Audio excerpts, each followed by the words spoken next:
aí, galera, beleza? Como é que vocês estão? Meus amigos, o vídeo de hoje, quero começar falando sobre a CPMI do dia 8 e o que a turminha do Lula está preparando para quando voltar do recesso. Depois, quero falar do caso do Cid, que estava lá na justiça, que abusou do direito de silêncio. E depois eu quero falar sobre uma injustiça contra Bolsonaro e seus seguidores, que foi tão absurda que, pasmem, até petistas entraram em campo para proteger o direito constitucional de Bolsonaro. O que está acontecendo nesse país, iremos comentar. Depois, ainda falando de injustiças, a gente vai começar nesse primeiro tópico. Quero falar uma situação que envolve o banco de Bolsonaro. Depois vamos falar de Banco Central, uma notícia que rolou no dia de ontem. Quero mostrar algumas coisas ligadas à economia do Lula, porque até a esquerda está o criticando. A turma do PSTU, partido de extrema esquerda, fez um jornalzinho que a capa são críticas contundentes à reforma tributária do Lula, falando que está favorecendo as elites contra os pobres, os trabalhadores e os operários. Depois vamos continuar falando sobre traições. Não só o Aldo Rebelo, quanto alguns perfis de esquerda começaram a questionar o que a secretária de Estado americana estava fazendo no Brasil ontem. Quero mostrar para vocês algumas coisinhas, inclusive uma coisa que o governo brasileiro assinou, que passou desapercebido e que a turma descobriu e comunicou. Só teve uma nota do grupo, né? Foi um evento internacional e o agronegócio tem motivos sérios para começar a se preocupar. Não é só a pecuária, não. É o agronegócio como um todo. Depois vamos continuar falando sobre as desventuras do Dilma e do Haddad, alguns pacotes aí econômicos trágicos que eles estão tentando implantar. Quero falar da turminha da carreta furacão, Jean Willis, vai ou não vai ser contratado pelo Lula? Se der tempo, eleições 2024. E vamos que vamos, vejam só. CPMI do dia 8 define depoimento de ex-diretor da ABIN e tem embate sobre o fim dos trabalhos da comissão. Que depoimento é esse? Quem é esse ex-diretor da ABIN? É o Saulo. O Saulo, em tese, era o responsável pelos relatórios. E aí a turma tá querendo descobrir nesse depoimento quem que tá errado na história. Porque falaram, ó, o Gonçalves Dias foi avisado. Aí o Gonçalves Dias falou, não fui avisado, aí ficou naquela. E aí no meio do processo começaram a vazar algumas informações, inicialmente pela imprensa, depois a turma viu que tinha 2 relatórios, um que foi produzido em janeiro, depois fizeram a comparação com outro, acho que no mês de março, abril, falou, peraí, porque estava faltando informação do primeiro relatório, que são aquelas mensagens que foram direcionadas especificamente para o Gonçalves Dias. E a turma deve perguntar para o Saulo que história é essa, se ele pode ajudar a esclarecer, porque você tinha esses relatórios, né, que não condiziam um com o outro.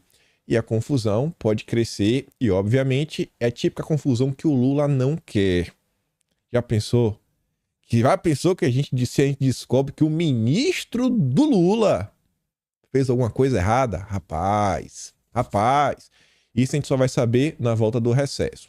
A turma fala assim, os parlamentares debatem a possibilidade de retomar os trabalhos em agosto com o depoimento do Saulo. A gente já vai começar com ele.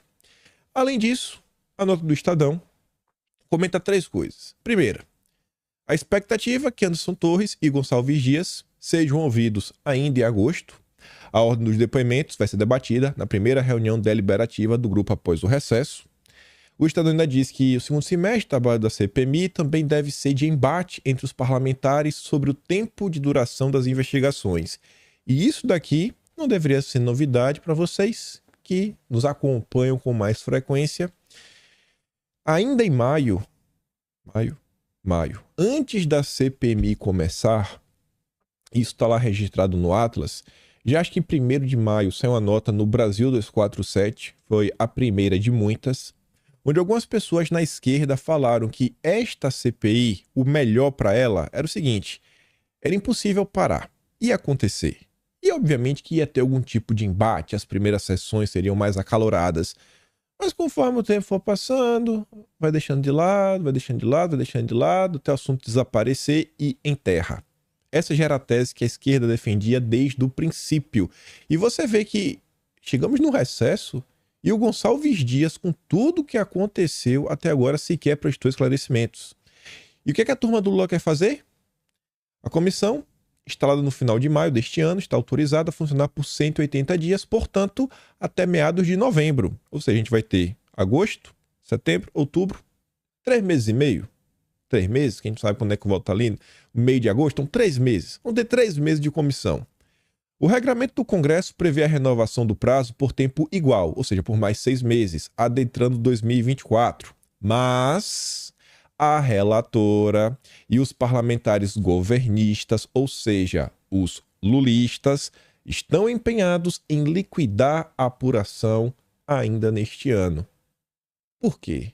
Porque quanto mais cava, mais coisa estão descobrindo. O presidente da CPMI, o Arthur Maia, não decidiu qual lado apoiará, caso sejam apresentados requerimentos de ampliação do prazo de funcionamento do colegiado.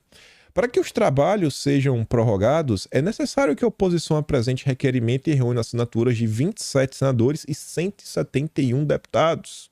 Ainda é necessário que o presidente do Senado, senhor Rodrigo Pacheco, leia em plenário o pedido de ampliação do prazo após a fase de coleta de apoio. Ou seja, estamos numa situação muito complicada, porque no final do dia vai depender do Pacheco, e vocês conhecem o Pacheco, né? É apenas um vassalo do Lula, faz o que o Lula manda, não tem opinião própria, e é isso daí que a gente tem para hoje. Mas vamos saber nos próximos dias. Aí ontem eu falei para vocês que, por mais que o Brasil esteja ruim, um período aí que tá muita gente chateada e realmente tem motivo, né? A coisa tá muito complicada. Eu acho que são nesses momentos que começam a acontecer eventos que podemos utilizar para tentar acordar outras pessoas e mostrar para elas, cara, olha isso daqui, já passou de qualquer ponto, qualquer normalidade, já cruzou todas as linhas de limite. Um caso bem específico é o do Cid.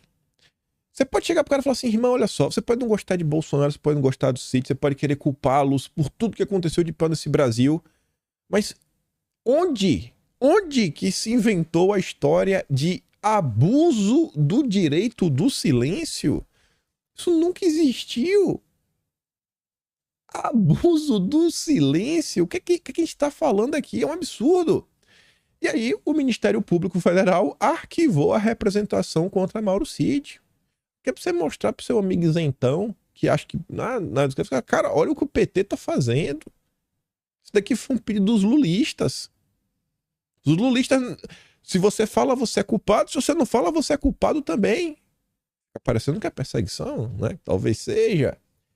Aí a nota diz, ó, arquivamento da representação criminal movida pela CPMI contra Mauro Cid pelo suposto abuso do silêncio, né? Foi arquivada. E no parecer do Ministério Público fala assim, ó, não há que se falar em abuso do direito ao silêncio do Cid, vez que apesar de ter sido compromissado formalmente como testemunha, verifica-se que as perguntas que lhe foram dirigidas diziam respeito a fatos pelos quais ele já é investigado criminalmente enquanto autor ou partícipe, sendo legítima sua recusa em se manifestar sobre eles. Mas o PT que é o quê? O PT que é confusão. E aí, falando do PT e justiça e injustiça, essa nota aqui eu caí para trás. Eu não acreditei no que eu li e nas pessoas que deram opinião. Gente, não foi qualquer petista. Foi a nata do petismo da área jurídica. A manchete é o seguinte: para juristas, o pedido da PGR sobre seguidores de Bolsonaro é inconstitucional. Qual pedido? Aquele para listar todas as pessoas que seguem Bolsonaro nas redes sociais. Nota que nasceu na Globo. Aí fala assim, ó, segundo o advogado Rafael Zanata, diretor da Data Privacy Brasil, as informações requeridas pela PGR são desproporcionais e podem ferir os direitos da personalidade e proteção de dados pessoais. Ele afirma que é inconstitucional o Estado tentar exigir uma lista com dados de identificação de seguidores de uma liderança política. Até aí tudo bem, mas um especialista aí não é tão conhecido. Só que depois, essa aqui eu falei, não, o que é que está acontecendo nesse país? Para que eu quero descer.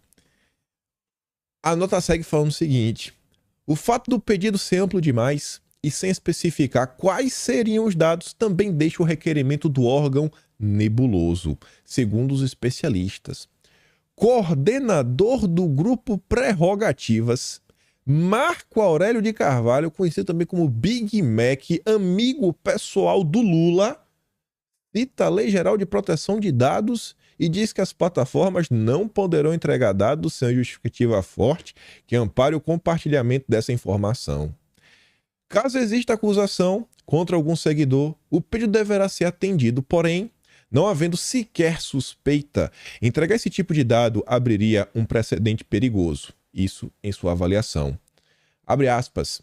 Ao que parece, eles estão pedindo de forma generalizada dados de 30 milhões de seguidores sem indicar um motivo, digamos, plausível bastante para amparar esse pedido.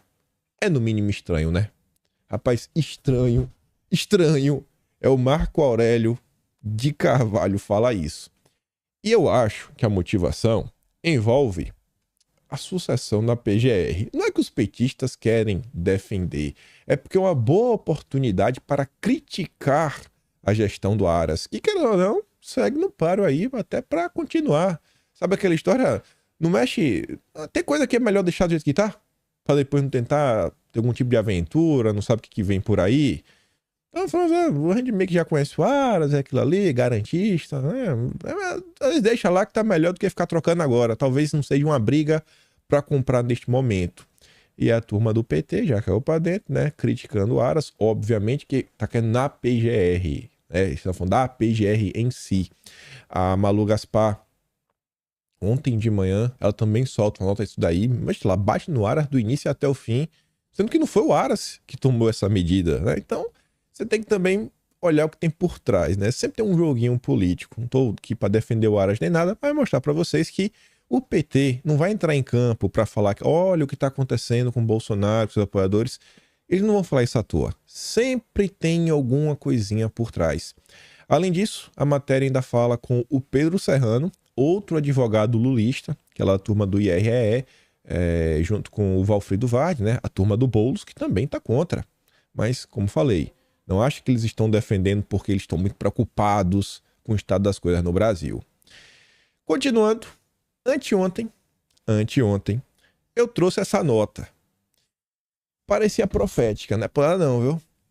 Essa nota aqui, para quem não viu o vídeo de anteontem, falava que Nigel Farage, que é um cientista político, acho que dá para falar assim, ele é um professor, etc, tudo mais, é um cara à direita, ele teve sua conta cancelada no banco, porque não atendia ao compliance do banco. E aí eu comentava, né? O banco não gostou porque ele tinha opiniões muito ruins. Como, por exemplo, ele era a favor do Brexit. Ele é a favor da soberania nacional. Logo, ele teve sua conta cancelada.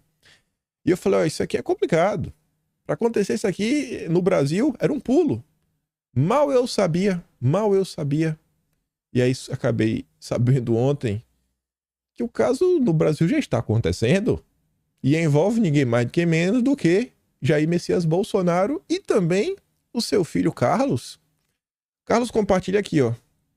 Pessoal na Panta batendo papo. Banco do Brasil encerra a conta de Bolsonaro nos Estados Unidos. E o Carlos fala, a minha também, sem aviso. Explicações e questionamentos solenemente ignorados. Vai ver, é coincidência cotidiana. Eu não tenho conta no Banco do Brasil. Eu não tenho conta em nenhum banco no Brasil. Eu tinha uma conta lá atrás, quando eu vim pra cá, logo no início, num sistema de pagamentos online, que o nome é TransferWise. Eu tinha lá. E aí, quando eu tinha uma coisa no Brasil, mandar pra cá, né? Muito tempo sem usar. Do dia pra noite, cancelou. Tinha um resquício lá, dinheiro, pouca coisa. Cancelou. Só recebeu. Cancelamos. Por quê? Não explica. É o sistema de compliance dos bancos. Agora sim, a TransferWise é empresa internacional, você até entende. Na Inglaterra, né, o banco aí do Farage, eu acho que é um banco privado. Só que, gente, estamos falando de um banco público. Um banco público cancelando o canto. Por quê? O que foi que aconteceu? E é complicado que você vê que a vítima está falando que pediu explicações e questionamentos e até agora nada. Nada vezes nada? Essas questões ligadas ao mercado financeiro no Brasil estão começando a ficar bem estranhas. Você vê que a Associação dos Bancos, né, a Federação dos Bancos, a FEBRABAN, ela está preocupada, por exemplo, não, sei lá, em facilitar, né, o mercado bancário, etc., mas não. Quer fazer política pública, como, por exemplo, aquela norma que eles editaram, que depois até se descobriu que não foi a FEBRABAN que teve a ideia, matéria reveladora, absurda, aí, que foi publicada pelo Intercept em parceria com o Joio Trigo, que mostra que executivos dos maiores bancos do país se uniram, né, no grupo de trabalho do Amazonas, Amazônia, e teve ideia e a FEBRABAN comprou, e eles celebraram um desses executivos, inclusive ligado a uma das maiores ONGs do planeta, e você vê a velocidade que as coisas estão tomando no Brasil. A gente estava comentando, né, teve um caso similar, estamos falando aí também da moeda digital do Brasil, né, o Campos Neto tá virado nos 600 para essa moeda sair do papel, e a gente vai ter que falar um pouco dele hoje. Senhor Roberto Campos Neto. Senhor Roberto Campos Neto. Rapaz, Roberto Campos Neto. Eu acho que a maior parte de vocês não é surpresa que eu não gosto dele. E eu já dei minha explicação que, para mim, acabou a imagem de Roberto Campos Neto ainda em 2021, quando ele veio com a história de fazer um inventário das emissões de carbono do Banco Central. Ali para mim foi assim, ó, irmão, não dá mais. Já tá de maluquice. Já vi que não bate bem da cabeça. Não bate bem na cabeça. Sempre com esse papinho, agenda SG. Fica aí com o teu liberalismo, vai lá, Faria Lima, abraço Lula, seja feliz da vida. Aí agora vocês vão entender porque eu fico pegando no pé, não é de chatice. Olha pra isso daqui. Essa notícia saiu na Infomani, fui atrás da notícia. Banco Central está aberto a colocar ativos sob gestão externa, diz Campos Neto. Sabe onde é que ele disse isso? Na entrevista que ele concedeu para BlackRock. A BlackRock, a maior gestora de ativos do mundo, ele falou para a maior gestora de ativos que o Banco Central brasileiro está aberto a colocar ativos sob gestão. Ele falou isso para a maior gestora de ativos do mundo. Que os ativos do Banco Central podem ser colocados numa gestão externa. Pronto, agora a gente vai ser governado pela BlackRock. É o nosso Campos Neto. Herói dos liberais brasileiros. Aí o Renato fala assim, ó, liberalismo e os wokes de mãos dadas. Isso significa entregar por parte dos recursos do Banco Central para serem geridos por uma das empresas que mais investem no patrocínio da agenda ESG no mundo. Não faltam informações a respeito da agenda patrocinada pela BlackRock. Por que, então, deixar essa empresa ainda mais rica? Para que eles tenham ainda mais dinheiro e possam acelerar a agenda anti-Brasil? É por isso que Vitória Nuland está no Brasil? Acho que não, tá dando umas barrigadas, né? Melhor chamar o filho do Soros e entregar a chave do cofre logo, né? Soaria menos canalha. Aí eu fui ver a nota. Falei, vamos ver realmente até o que foi dito. Mas tá ali, ó. O presidente do Banco Central, Roberto Campos Neto, afirmou nesta quinta que a autoridade monetária está aberta a colocar parte do seu total de ativos sob uma gestão terceirizada. E ele fala isso para BlackRock, a maior gestora de ativos do mundo. Os olhos ainda tá brilhando assim, ó, do Larry Fink. Falei, eita, meu garoto, Klaus Schwab vai vir no Brasil dar um beijo na boca do Campos Neto. Com o objetivo, ó, de expandir classes de ativo na carteira da autarquia. A gente está aberto a essa terceirização. Gestão interna, externa, vamos dizer. Hoje, grande parte da gestão não é terceirizada, mas a gente está aberto a fazer isso nessa área, né? Principalmente porque a gente está olhando agora para novas classes de ativo, afirmou ele em entrevista gravada à BlackRock Brasil.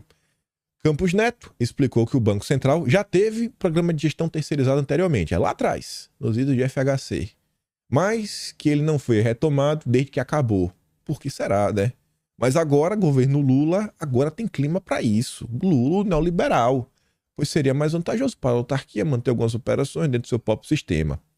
A gente outro dia comentou, né, de pensar em algumas classes de ativos que a gente não opera ainda, né, fazer, sempre tentando aprender o máximo sobre o maior número de ativos dentro dos critérios que eu mencionei anteriormente, que é o quê? Preservação de capital e governança e sustentabilidade. A preservação do SG.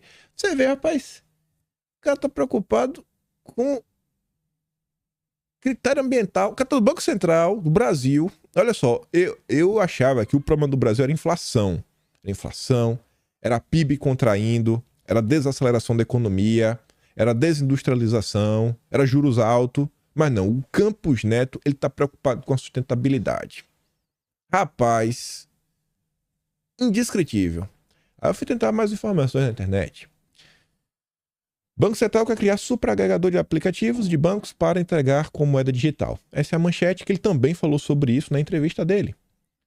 E aí ele traz mais algumas informações também sobre os de fundos, etc, que ele está pensando, né? Gestão terceirizada. Aí fala assim, ó. Em relação às reservas, só 380 milhões de dólares. Pouca coisa, né? Mas ele não vai dar tudo para BlackRock gerenciar.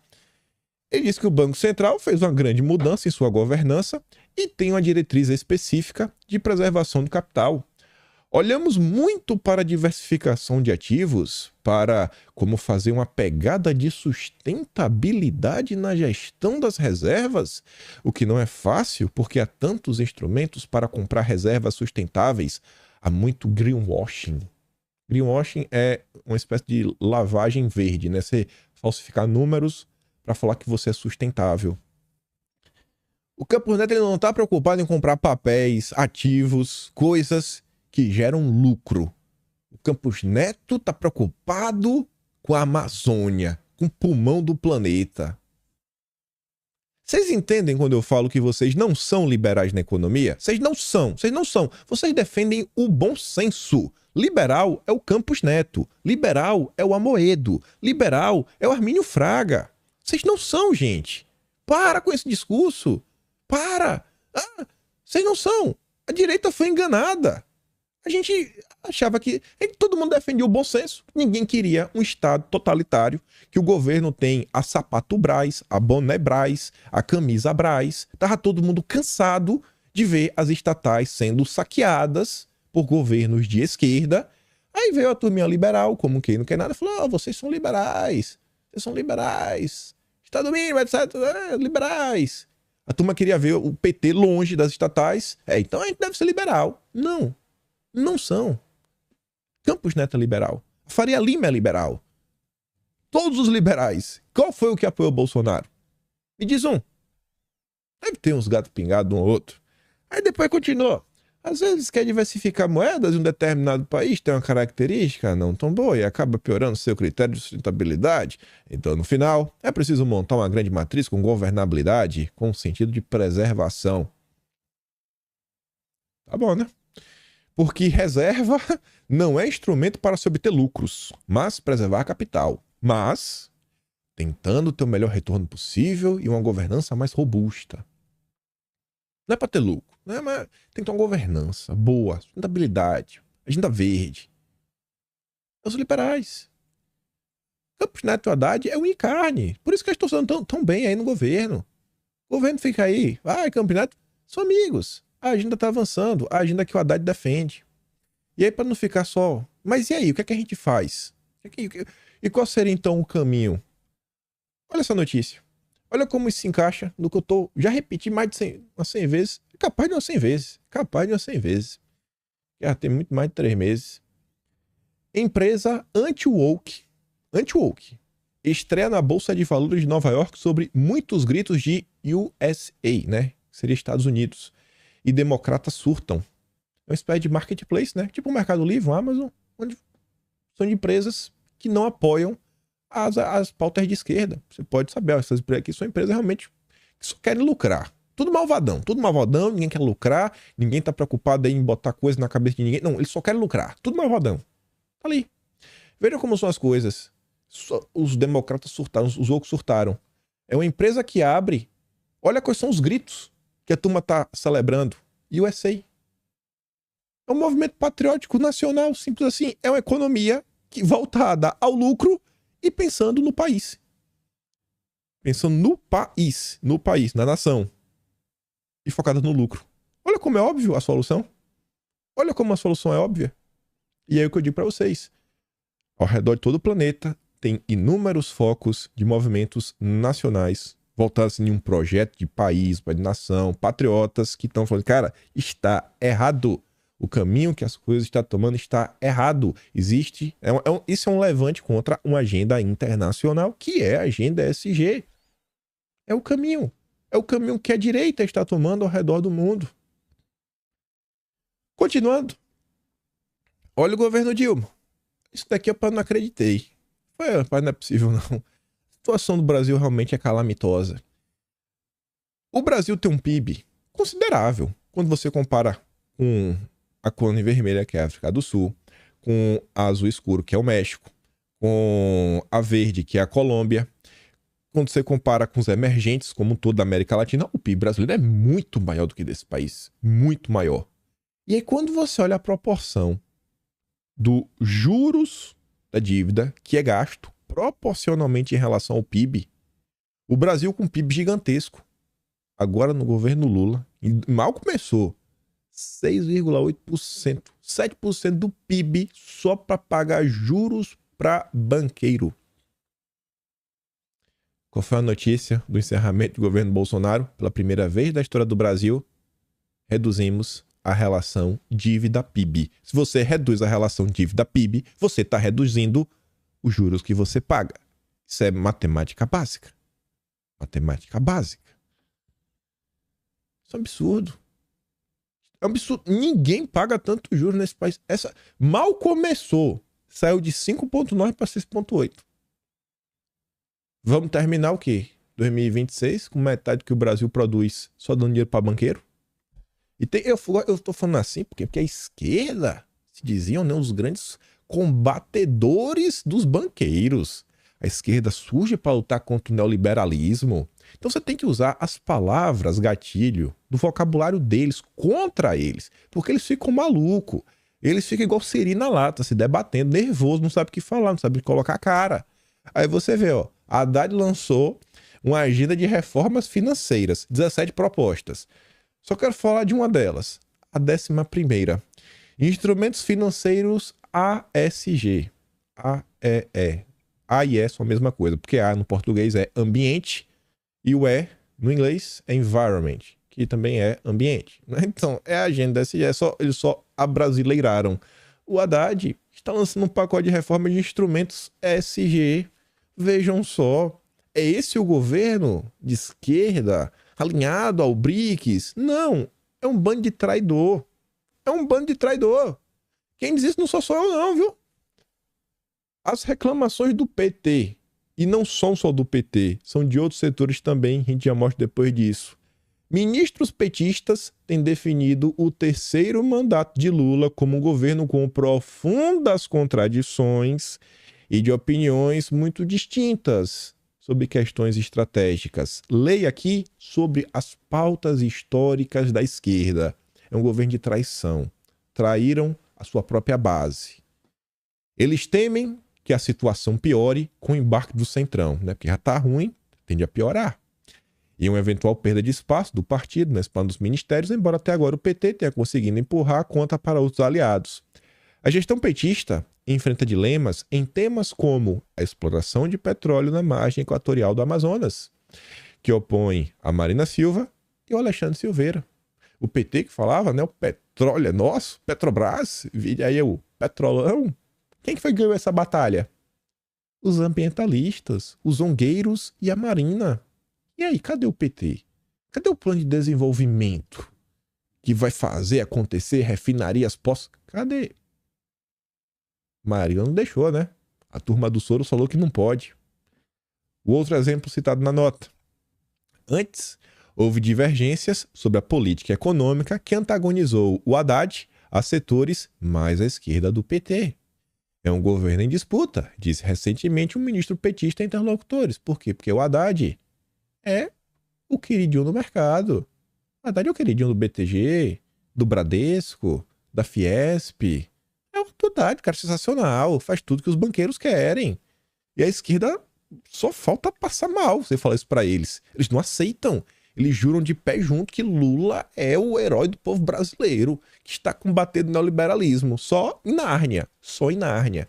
E aí, para vocês verem, o jornal do PSTU, acho que é o Partido Socialista dos Trabalhadores Unidos. Não sei qual o que significa, mas é um partido socialista. Valeu. Opinião Socialista, R$2. Se você quiser comprar, né? Tá mais tarde de graça no site. Para fazer o download. Olha a capa. Olha a capa. Entenda por que a reforma tributária só beneficia os ricos. Quem tá falando isso é o PSTU. Tá falando da reforma do Lula, viu? Governo Lula... Olha, governo Lula. Nem falou que é o Centrão. O governo Lula aumenta isenção aos grandes empresários, banqueiros e ao agro. A custa de mais impostos, a classe trabalhadora e a classe média. Rapaz, o que é que tá acontecendo nesse país? Eu digo, as máscaras estão caindo. Apoiado pela Fiesp. Pô, o sobrinho, né? Sobrinho dele, Josué Gomes. Filho do ex-vice-presidente José Alencar. Lógico que ele ia ser apoiado pela Fiesp. Febraban, do Isaac Sidney. É quase irmão do Haddad. Agronegócio e mineradoras.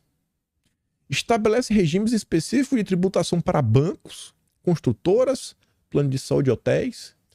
Ano passado, antes de ser presidente, Lula foi na COP, né? Ele foi de avião, não foi? De um amigo, né? O amigo do Lula era da área de plano de saúde? Não sei, tô na dúvida agora. Reduz impostos da saúde e educação privadas, isentando completamente as instituições ligadas ao ProUni. Não mexe na estrutura tributária regressiva que faz com que os só assalariados e pobres paguem impostos. Isenta exportações, insumos, agronegócio, inclusive agrotóxicos. E extingue impostos ao longo da cadeia produtiva e joga tudo para o consumidor final, penalizando os mais pobres. Lula? Não faça isso, Lula. Não faça isso. A reforma é tão ruim que nem a esquerda quer. Só sobrou os banqueiros que o Lula tanto gosta. Rapaz, a esquerda deve estar perdida, viu? Aí a Money Times comenta: gasolina e luz mais caras. Reforma tributária pode trazer brecha para mais impostos. Ontem a gente trouxe uma nota do Estadão, né? 3 tributaristas comentando sobre a brecha para encarecer energia elétrica. E tá falando sobre isso. E a turma aqui tá falando que além da energia elétrica, vai vir aumento na gasolina. Tá lá o imposto do pecado. Ali, ó. PEC traz uma brecha, né? Um item que tem sido questionado pelo setor de energia e combustíveis, pois pode abrir espaço para mais tributações e, consequentemente, encarecimento das contas de luz e energia. O ponto questionado trata do chamado imposto seletivo, imposto do pecado, proposto pelo governo para produzir serviços considerados prejudiciais ao meio ambiente. A PEC é muito vaga. Isso dá ensejo a uma série de coisas. Eu devo continuar porque vocês já estão cansados de ouvir. Já entenderam os problemas do imposto do pecado. Seu governo Lula, desnudado, que tudo aí sendo escondido pela Rede Globo, né? É o luloglobismo, tudo junto e misturado. Mas vamos continuar falando que as traições não param. As traições não param. Mas antes disso, falar um pouco da imprensa. Mortes violentas no Brasil atingem menor número em 12 anos. Podiam falar que durante o governo Bolsonaro, né? Seria bem justo.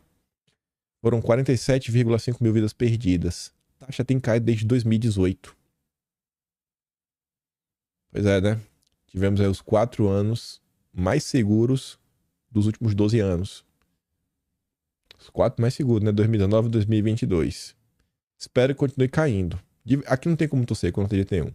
Aqui não tem como torcer contra. Realmente torcer. Lula, bora, Lula. Aqui não tem como torcer contra. Aqui é impossível. Impossível. Eu espero que o Lula realmente consiga. Aqui não tem como torcer contra. Mas de jeito nenhum. Nenhuma pessoa vai torcer contra isso daqui. Mas tem os números, né? Obviamente que a imprensa vai omitir que foi no governo Bolsonaro. Mas tem os números aí para quem quiser ver. Mas voltando para a imprensa. No vídeo de ontem, eu trouxe a nota para vocês. Mostrando como é que funciona, né? Esse novo movimento que tá aí. É um movimento totalitário, ditatorial. Eu chamo de luloglobismo, porque eu acho que é o melhor exemplo. É um poder estatal autoritário, como é os estados autoritários. A diferença é que a agência de propaganda do governo não é pública. É uma concessão pública, né? Seria isso.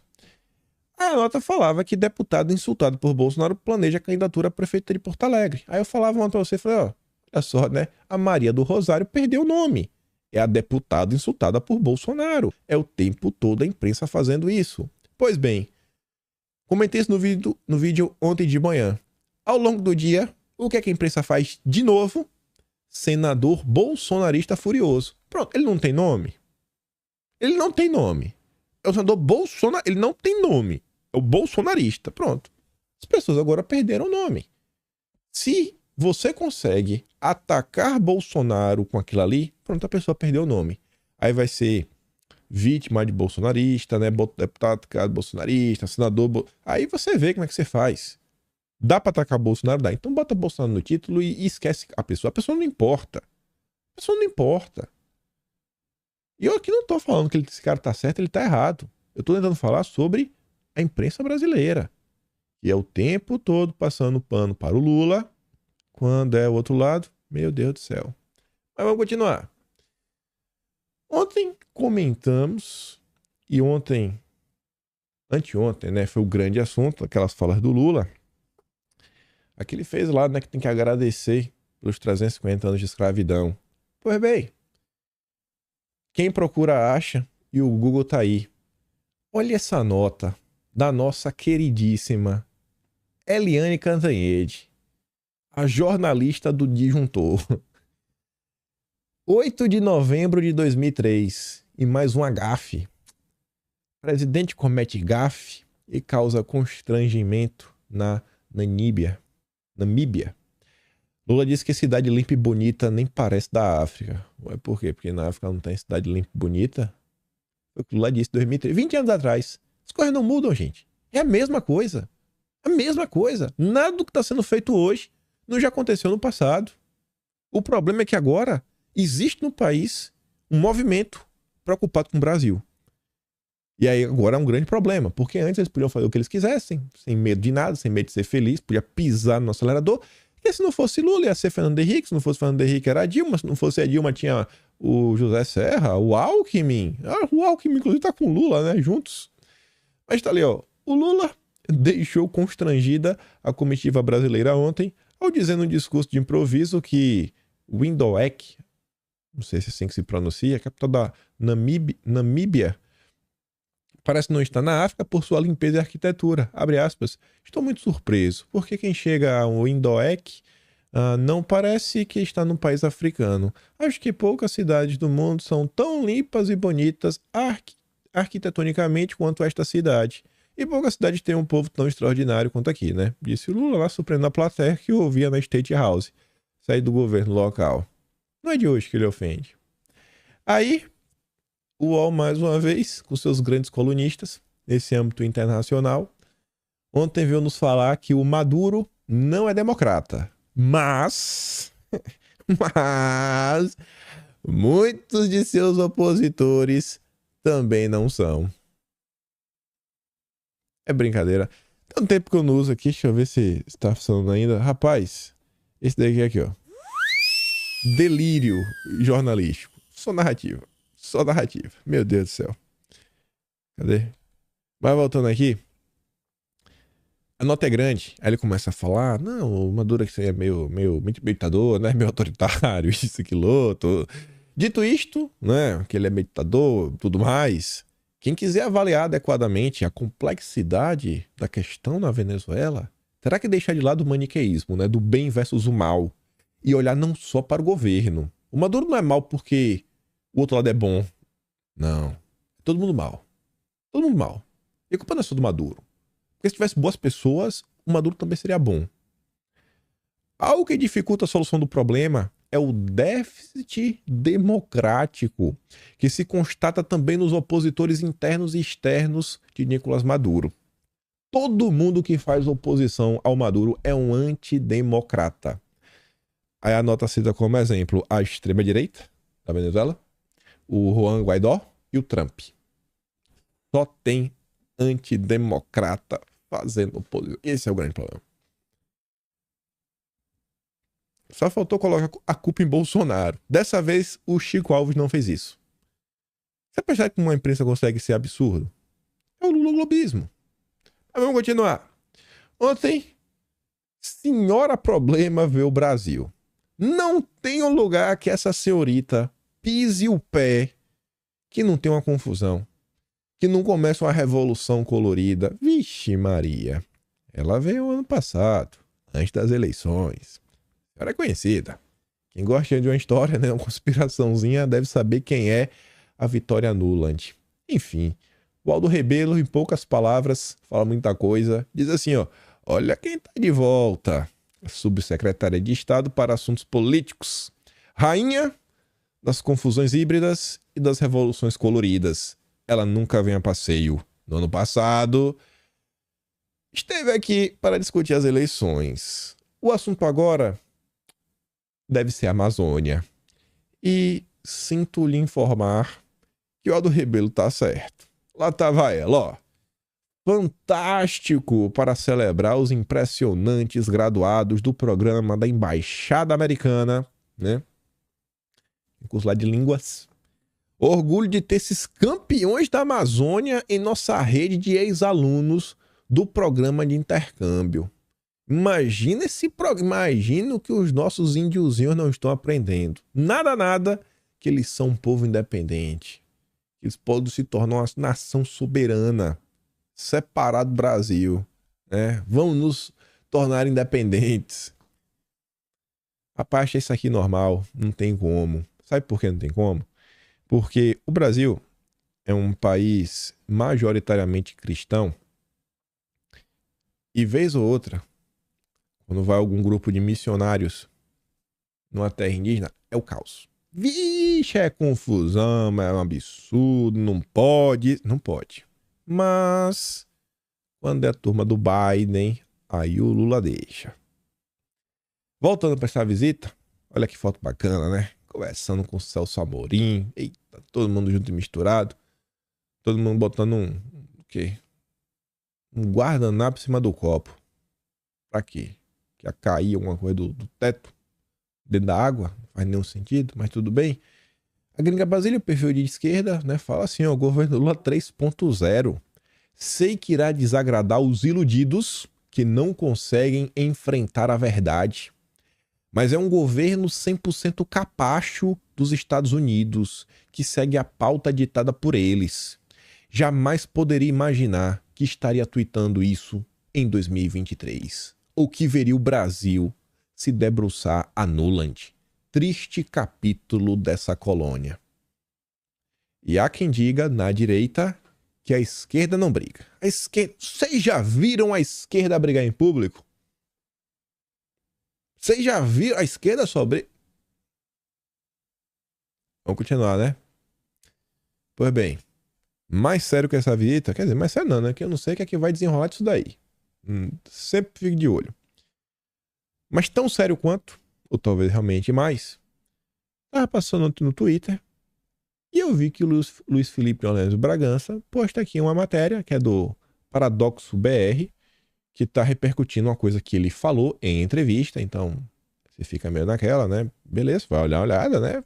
Às vezes o cara tá mentindo. Sabe como é? Deputado bolsonarista, segundo a Globo, é só fake news. Então vamos ver se é mentira mesmo que ele tá falando. Eu acho que não é.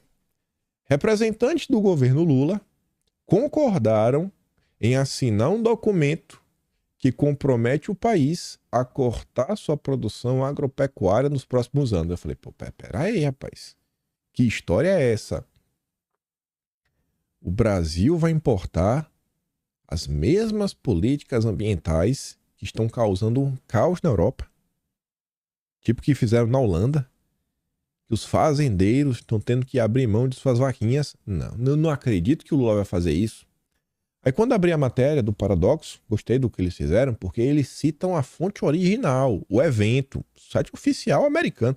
Aí eu fui dar uma olhada na internacional, sem ser dos Estados Unidos. E esse aqui é o site. Global Methane Hub, né? É o hub do metano global. Metano é lá que o pessoal falava, né? Do peito da vaca, mas na verdade é o arroto. 17 de maio. Principais países produtores de gado se comprometem a mitigar o metano na agricultura. Então, mas peraí. Como é que a gente vai reduzir a emissão de metano se tratando de gado? A gente não tá falando de usar energia verde, tá? Não é o gado verde, não é o gado da Marina Silva, né? Tem alguma espécie de boi que não peida numa rota. Como é isso daqui, bicho? Como é isso daqui? Isso aqui tá meio estranho, né? Aí você vai dar uma olhada. Hoje, o grupo lá anunciou que os ministros da Agricultura e Meio Ambiente e embaixadores de 13 países, incluindo os Estados Unidos, assumiram o compromisso de reduzir as emissões de metano na agricultura. Ou seja, não é só a pecuária, na agricultura também. Aí lá para baixo fala assim, ó. Melhores práticas, né? Reduzir emissões, a reunião ministerial reuniu membros do alto escalão no governo, compartilhar perspectivas globais sobre a redução de metano, sistemas alimentares de baixa emissão. O Lula já veio aí, né, com um plano safra de baixo carbono. Aí fala assim que o encontro levou uma declaração na qual as nações se comprometem a apoiar os esforços para melhorar a qualidade, a quantidade e o acesso ao financiamento para medidas de adaptação e mitigação da mudança climática nos setores agrícola e de alimentos e a colaborar nos esforços para reduzir as emissões de metano na agricultura e nos sistemas alimentares. Entre os signatários temos Argentina, Austrália, terceiro, Brasil. Brasil! Vejam só. Aí depois vem Burkina Faso, Chile, República Tcheca, Equador, Alemanha, Panamá, Peru, Espanha, Estados Unidos e Uruguai. Eu senti falta dos países do BRICS. Senti falta dos países do BRICS. Né? Então, a gente reduz, o Brasil, né? Corta na própria carne, tome medida impopular, tome problema pro produtor rural, que não tem como ele absorver tudo, ele vai ter que passar esse custo para você, na hora de você comprar comida, enquanto lá, os outros países, decolando, tô nem aí pra nada, né? É porque eles são malvados, eles são malvadões, eles não se preocupam com a mãe Gaia, eles não fazem o ritual pra, né, louvar a mãe natureza. O Brasil é do bem, o Brasil é do bem. Olha isso daqui, não teve repercussão, mas agora vocês estão sabendo. O governo da Espanha vai organizar uma segunda conferência no que vem para monitorar e promover os esforços de implementação relacionados à declaração e incentivar a adesão de mais países. Vai virar uma COP. É a COP do peido. A COP do peido. Vejam só. Controle. Vão fiscalizar o peido dos bois. Meu Deus do céu. Peido e arroto. Comentamos sobre a queda na violência. Aí você vê. Violência letal na Amazônia. 33,8. Ali a taxa, né? Para, sei lá, quase 26 pessoas e taxa superior à média nacional, né? Ali acha a média por 100 mil habitantes. Demais municípios, 21,9. Você vê que a região amazônica, além de ter uma infraestrutura pior, porque não deixam que ela se desenvolva, ainda é mais violenta.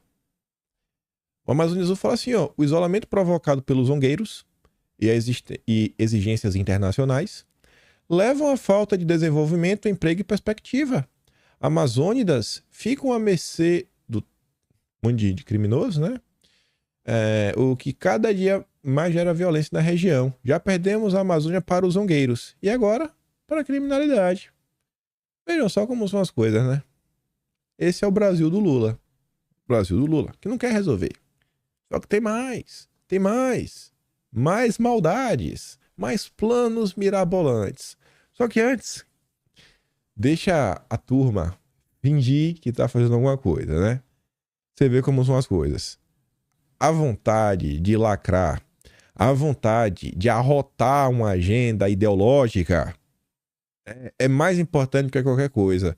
E você vê, ele não é inteligente. Se o Alexandre Silveira, duvido que ele vai me escutar um dia. Mas se ele estivesse me escutando, e ele quisesse popularidade, sabe o que ele teria dito? Vamos abaixar o preço da conta de luz. O que é que o pobre entende? O que é que o brasileiro comum entende? O afegão médio entende? Não. Ele tem que lacrar. Woke. Plano de descarbonização da Amazônia sai em agosto. Gente, sabe o que ele está falando? Linhão do Tucuruí.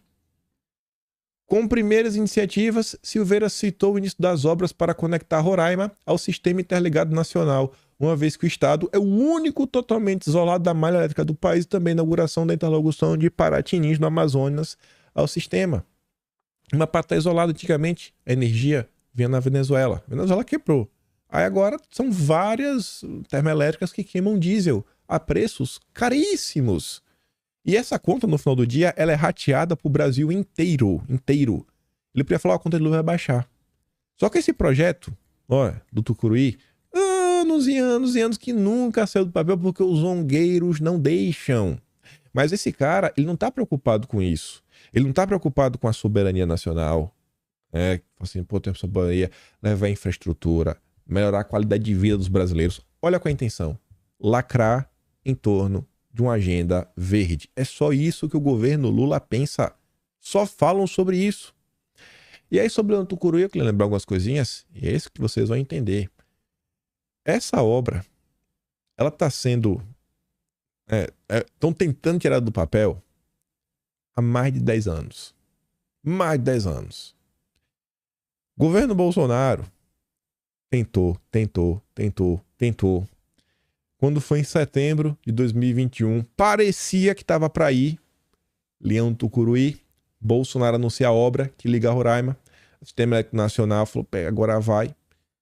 Depois falava, Ministério Público Federal, pede suspensão imediata da licença, concedida pelo Leão do Tucuruí. Aí ficava naquela vai, não vai. Justiça homologa acordo para a construção de Leão do Tucuruí. Aí, isso foi em setembro do ano passado. E aí você vê que desde 2013 a turma tá brigando com isso daí, bicho. Tem que conectar, meu Deus do céu, tá um absurdo, etc, tudo mais. E a coisa não quer sair do papel mais de jeito nenhum. De jeito nenhum. Mas agora eu acho que vai. Espero que realmente dê certo, todo mundo possa aí ter energia em seus lares. Mais um exemplo de como a esquerda... Você vê, ó. Quem fez isso aqui foi a Elisa. Jerônimo diz que Bolsonaro teve culpa por atraso na ponte Salvador-Itaparica. Foi agora, né? Olha a outra nota. 28 de novembro de 2013. Prometida por Wagner para 2013. 2013. Ponte Salvador-Itaparica não saiu do papel. Mas a culpa é de quem? De Bolsonaro. A culpa é de Bolsonaro. Prometeu em 2013. A culpa é de Bolsonaro. Mas beleza. Aí vem o Rui Costa. Ele disse que o novo PAC vai ter um fundo verde para financiar descarbonização da economia. Nem para falar que não, vamos fazer aqui um PAC, desenvolver o Brasil para a nação. Não. Fundo verde. Nós vamos ter um novo PAC, a criação de um fundo verde para que possamos captar recursos a taxa de juros muito baixas. E quem que vai ter acesso a essa taxa de juros muito baixas? Quando a gente retira ônibus movido a diesel e substitui por ônibus elétrico, estamos deixando o meio ambiente mais limpo. E a passagem está ficando mais barata? Tem mais ônibus? As cadeiras, né, estão em uma condição agradável de sentar? Tem mais linhas? Tem maior facilidade para a população? Serviço de mais qualidade? Não, a preocupação não é essa. O governo Lula é um governo ESG. O pobre não tem espaço, só no orçamento na hora de pagar imposto. COP30 e pacote verde serão priorizados em comissão temática do Conselhão. Conselhão do Lula, né? Essa é boa. Pacote de transição ecológica e a COP30 serão temas prioritários na recém-criada Comissão Temática de Meio Ambiente e Desenvolvimento Sustentável, que é o novo braço do Conselhão. O logobismo, né? Ele tem essa fusão com o setor privado. O colegiado reúne o presidente da FEBRABAN, Sidney, e a prima do Moro, Ilona Zabor. Ilona Zabor hoje é secretária. Não é secretária, não. Eu não sei se é o secretário, não sei qual a posição dela. Mas, enfim, é conselheira. O Guterres, presidente da ONU, tem 12. Porque o 2, né? Seria assim: 12 conselheiros, quase os apóstolos. Só que do cara lá de baixo só pode. Um é Lona Zabor. Ou seja, a ONU vai ditar no Brasil o nosso plano de transição ecológica. Não precisamos do parlamento. A decisão vai ser feita por essa turma. Sensacional. O Sidney deve estar doido, né? Ele sentiu o gostinho de aplicar aquela norma, né? Negando, porque vai negar crédito a partir de 2025 aí para os frigoríficos. O ônus de provar que é inocente agora não é mais da vítima. Sendo mais inocente até que se prove o contrário. Agora você é culpado até que você prove que você é inocente. Aí ela vai continuar falando o seguinte também, ó. A ideia é que o grupo discute e apoie diretrizes ligadas à questão do clima. A estratégia encabeçada pela Fazenda, ou seja, pelo Haddad, buscará promover a transição do país para uma economia de baixo carbono por meio de iniciativas como a criação do mercado regulado de carbono e a emissão de títulos verdes. Essas duas medidas é similar à questão depois do pecado da extrafiscalidade. São medidas punitivas, né? Mas eles vão falar que na verdade é o contrário, que são medidas para você incentivar que as pessoas façam certo. Eu acho que vai ser o contrário, acho que vai ser para punir, para obrigar as pessoas a seguirem a agenda deles. Perceba que, mais uma vez, ninguém está falando aqui sobre crescimento econômico, sobre industrialização, sobre melhorar a vida das pessoas. Nada disso está sendo dito. A preocupação é com a mãe Gaia.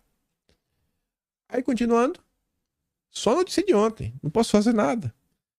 Ex-primeiro-ministro do Reino Unido confirma palestra na Amazônia. Quem? Tony Blair, o fundador da Governança Progressista, o grupo que fundou a ideia da terceira via, conforme comentamos no mês passado. Eu sei porque estou escrevendo já o Atlas sobre isso, né? Eu escrevi esse subtema lá no Atlas. Já estou começando a escrever, né? Tem que trabalhar. Enfim, chamou o FHC desde o princípio, abraçando o que existe de pior na esquerda, o pior do liberalismo, junto, formar a terceira via. Agora o Tony Blair vai estar vindo no Brasil, né? Continuar com seu grande trabalho de destruição. Ele teve à frente do governo britânico de 97 a 2007, né? A conferência vai ser lá no Pará. Ele deu muita prioridade, né? Com parte dessas pautas, enquanto era primeiro-ministro. Líderes globais vão debater de 30 de agosto a 1º de setembro a transição para uma economia de baixo carbono, com enfrentamento às mudanças climáticas. Rapaz, eu até falei do Gutierrez, mas acho que mudou, viu? Não. Não é o Gutierrez mesmo. É o ex-secretário Ban Ki-moon e o ex-presidente da Colômbia, Ivan Duque, também vão participar. O encontro marca o começo de um ciclo em que o Pará recepciona grandes eventos globais para discutir o desenvolvimento sustentável. E o ápice vai ser na COP30. É o fim, né? Vamos botar a tampa do caixão no Brasil. E aí, pra gente encerrar, não vai dar pra fazer a carreta furacão. Tivemos mais uma troca. Essa já tá certa, já bateu o martelo. Falta agora saber qual vai ser o ministério do PP e dos republicanos. O União Brasil se acertaram, o Celso Sabino, como um bom petista, que já virou lulista, né? Veja mais uma vez, luloglobismo. Luloglobismo. Para quem ele foi dar sua primeira grande entrevista, Globo News. Luloglobismo. O ministro do Turismo quer apresentar o Plano Nacional de Desenvolvimento do Turismo até o fim de setembro. A proposta é prever número de turistas, receita bruta do setor, né? E investir em turismo sustentável, visando a COP30, que acontece em 2025. Você vê que pelo menos isso aqui acho que tem um resquício de centrão, né? Aquela política, não, dar o povo, não, trazer o turista, né? Aumentar a receita, né? Receita bruta, fala de dinheiro. Mas já começa a colocar também a agenda verde na língua, né? Daqui a pouco vai estar sapatinho social, mocassim, aquele de couro lustrado, sem meia, calça de linho com aquele bico que vai fechando assim, mas termina na canela, estilosinho, camisa branca, assim meio amassada, né? Cabelinho vai botar um gel, pronto. E vai estar lá nos grandes eventos. Já vai estar no evento do Dória. Vai chamar lá no LEAD, conversar sobre a agenda de desenvolvimento sustentável do governo Lula para o turismo. Meu Deus do céu. Olha o que estão fazendo com o Brasil. Olha o que estão fazendo com o Brasil. É todo dia isso daí, bicho. Todo santo dia. Todo dia uma medida nova. Só ontem foram 17 que eu Haddad. Eu comentei sobre a 11ª. São 17. E aí, só para fechar, voltando na questão de Bolsonaro e o Banco Brasil, eu me pergunto, né? Será que o Campos Neto, aí na frente do Banco Central, será que ele tá preocupado com isso? Que Bolsonaro teve sua conta encerrada sem maiores explicações, que Carlos Bolsonaro teve sua conta encerrada sem maiores preocupações? Ou será que o Campos Neto tá preocupado com as entrevistas do Galípolo e como ele pode fazer para ajudar a BlackRock, né, a administrar o Brasil? Isso tem que falar assim, sendo irônico, sarcástico, porque é como as coisas estão, né? Ela tenta levar na piada, né? Falar, é um grande teatro das tesouras, né? Estão tentando remontar. Ai, dureza. Amanhã a gente comenta um pouco sobre a queda da Furacão, juntando as notícias sobre a eleição. É bom que tá juntando mais coisa. E por hoje fico por aqui. Como eu sempre digo, se faz meu trabalho, passa no canal. Tem um Tony Valeu, tem um P na descrição. Atlas Brasileiro, kimpai.com.br. E lembra daquela compartilhada básica. Volta amanhã, né? Pelo amor de Deus. E deixa aqui aquele grande beijo, abraço. Tamo juntos. Valeu, meus amigos. Fui!